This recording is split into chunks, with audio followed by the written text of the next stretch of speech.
Finally time for us to be at the docks. Let's go! The arrival schedule says ship stopover, 1 person. Does that mean we're only welcoming 1 guest today?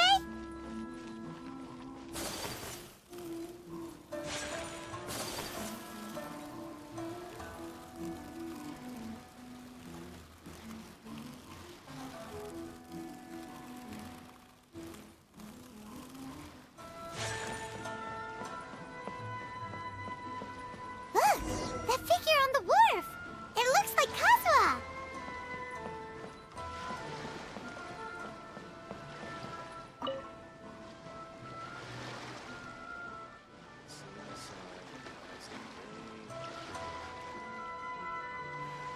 Greetings, traveler in Paimon. I heard there would be guides for the Irodori Festival, but I didn't expect it would be you two. We didn't expect to see you either! Returning as a guest for the Irodori Festival, no doubt. I was a little surprised myself when I received the invitation. But after wandering the outside world for so long, it's good to have an opportunity to return to my homeland and pay respects to my old friends. Kazuha, when we saw you in the distance just now, you seemed to be looking for something. What happened? Ah, yes. You see, when I came off the boat with everyone just now, I suddenly heard light footsteps around me. I could tell they were not footsteps of a regular passenger. But by the time I turned around, the person had already disappeared. I only heard a splash come from below the pier. Even though I didn't manage to catch a glimpse of them, I found this strange piece of paper by my feet. Oh, does the paper happen to have a poem written on it? Huh. How did you know?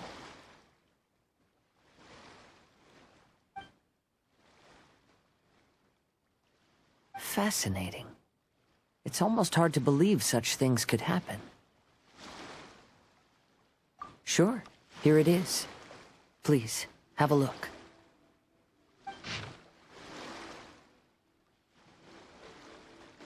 Last time, Aoi no Okina's poem ended with a reference to Akihito. And sure enough, this is a story about him. The story this time basically says that Akihito got his name from his love of red seals. However, the shogun discovered that he had committed plagiarism, and he was soon exiled. Well, if Paimon were to rate today's story, it sounds pretty unfortunate. I don't think there's anything particularly wrong with this story. I too was once wanted as a criminal by the shogunate. So I'm not all that different from Akihito mentioned in this story. But according to the story, Akihito was exiled by the shogun because of his wrongdoings. You did nothing wrong, Kazuha. Huh? Traveler, what are you thinking about? Ah, by the way, you mentioned that your friend has been struggling because he's unable to sign his name quickly, right?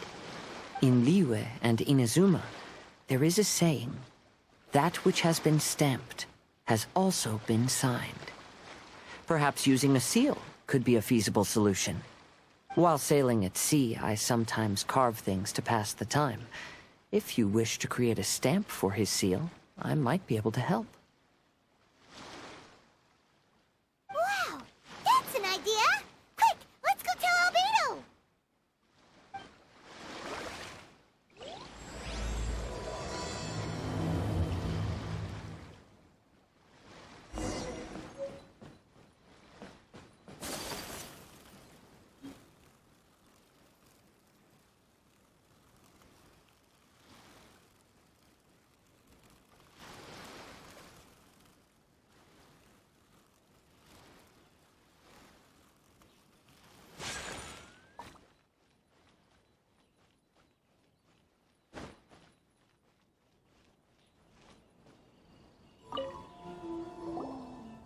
Albedo, we figured out a way to help Shincho! Interesting. A story of the 5 Kasen appears again, and with a timely solution. A stamped seal, huh? Let me think. Indeed, it is an efficient solution. If we use a stamp, then Xingqiu won't have to struggle with his handwriting anymore. However, since Xingqiu's signature has been previously revealed to the readers, it would seem insincere if he only used the stamped seal for his new books. But I have another idea. Using a seal is a part of it, of course. Let's go to Uyu Restaurant now to discuss my idea with everyone.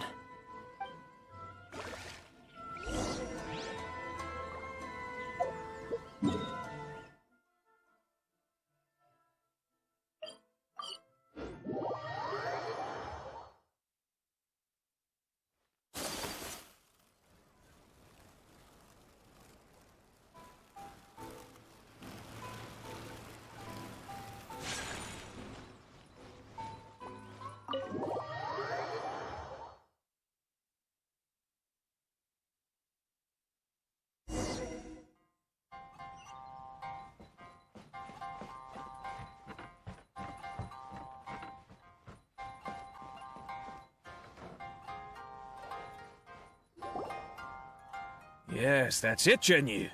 Your writing has greatly improved today, which means yesterday's intensive training was effective. My apologies, but I simply can't do it anymore. My hands are so sore that I can't even move them anymore. Oh, I should have known better than to read novels during calligraphy class. You just had a 10-minute break. Come on, you can do this. When it comes to pushing a deadline, there's no one more brutal than Mr. Hirayama. No wonder Lady Yai would always send the editorial director to handle troublesome authors. Whoa, this is getting scary. It hasn't even been that long and Xingqiu's already zombified. Mr. Hirayama, we found a solution that might just solve our dilemma. In both Liyue and Inazuma, seals are widely used as the equivalents of a signature. If we use a stamp to leave the author's seal on the books, then we could make the signature process a lot easier. Of course, a seal on its own is not enough. So, I propose that each signature consists of 2 parts. First, we'll use a personalized seal. We can simply carve one using Chenyu's signature as the design. In addition, I'll also design a simple but elegant pattern that's easy for Chenyu to write. That way, he will only need to draw a simple pattern on each book. Let me think. All right, I think that would work. Not only does it still involve the author's own handwriting, but the result should be very beautiful as well. So, what you mean to say is, I've been saved from this predicament? Mr. Hirayama, it suddenly occurred to me that the reason we gave up on live book signings previously was because it would take too long for the author to sign each book. But if we adopted Calx's proposed method, we might have enough time to do signatures at the live event. And if all the authors signed their books in the same fashion, then Genyu's signature wouldn't look out of place. If you think it's feasible, I would certainly be happy to design signatures for the other authors as well. Yes, and you may leave carving the stamps to me. In that case, I shall contact the other 2 authors participating in the new release event. It is a great honor to use a signature designed by Calx. My pen name is quite complicated and isn't suitable for signing events. However, if we implement this new format, then it'll be a dream come true for me as well. Great! Looks like everyone's on board with the idea. I'm sorry to have kept you busy for so long, Jinyu. Please, take the next few days to have a good rest. We'll handle everything from here. The books that Jinyu already signed can be used as special prizes in future events held by the Eye Publishing House. We did it! The event is saved! Thanks to everyone's efforts, Onodera and I are finally free of that mess. That's right! You're finally free, Xingqiu! Maybe you should step outside for some fresh air. To Uyu Restaurant. Please, talk to me if you want to order.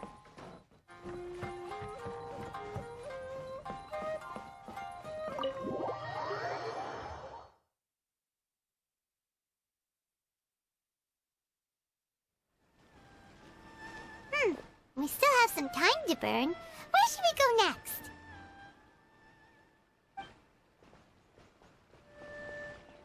Traveler, there you are.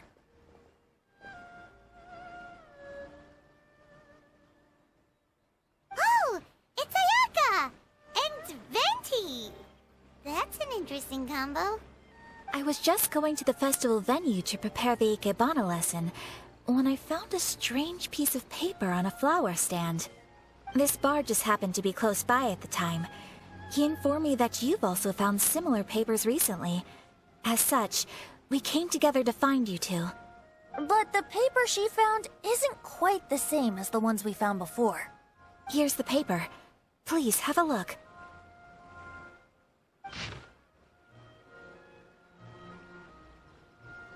Huh. All the poems we found before were roughly the same length. But this one is only 2 lines. And even though there are only 2 short sentences, neither of them are next to the title or centered on the page. The position of the writing seems to indicate that there is other content written on this paper besides these 2 lines. If we take the poem literally, it reads, "Dip this paper in water and see the truth naturally appear." Speaking of which, I have an ancient text at home, specializing in ancient and exotic stories. It mentions a special ink that will show itself when wet and disappear when it's dry. So, shall we give it a whirl? It just so happens that there's a pond nearby.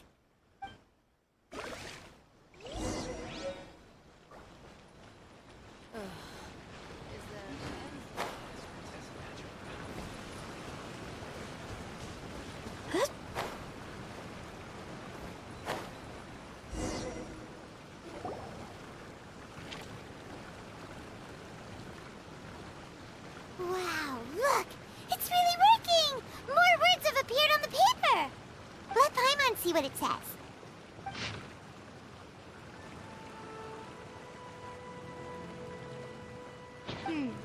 Story says that after Sumizomi got the collection of poems from Akihito and put them into a stream of water, the plagiarized words in the poem became blurry.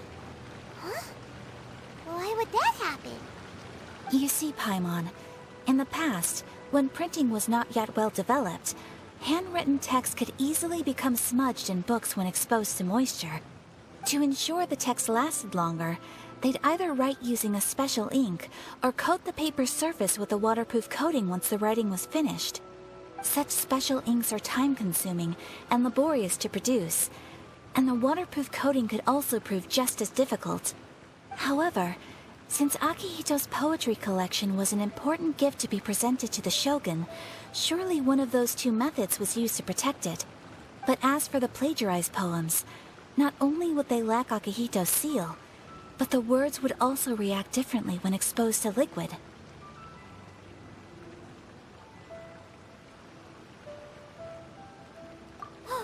Which means Akihito didn't plagiarize his work. He was set up! Yes, it appears that this is the truth that Sumizome's story is trying to convey. Although the story is saddening, I've decided on the subjects to use for Akihito and Sumizome's portraits. Kazuha, Ayaka, would you be willing to be the models for my paintings? I would be delighted. Yes, as would I. There you go. The next 2 portraits should be ready in no time. Yes. And now that all 4 stories have all been collected, the story of the 5 Kasen is now fully completed.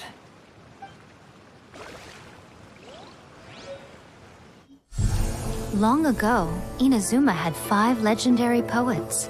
People bestowed upon them the title of the 5 Kasen. One year, the poet Suiko made his way to Tenshukaku and presented the Kasen's work for the shogun's perusal.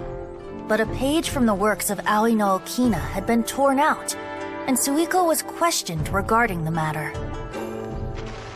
Suiko pleaded guilty. He admitted to drinking at the tavern the night before, and vaguely recalled a mysterious figure approaching while he was intoxicated.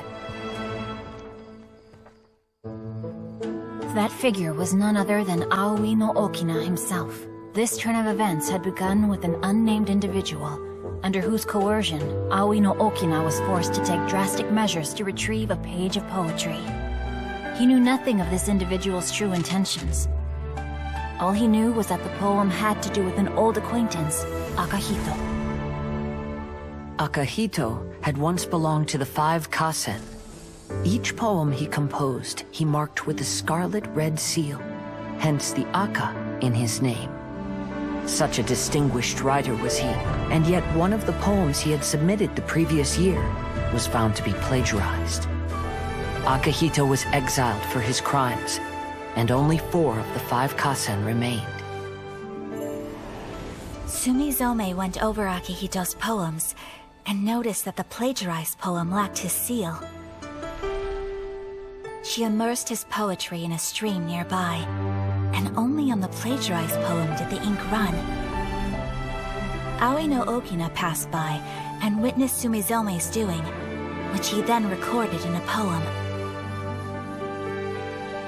Thus transpired the events of Suiko's poetry submission, and this is where the story comes to an end.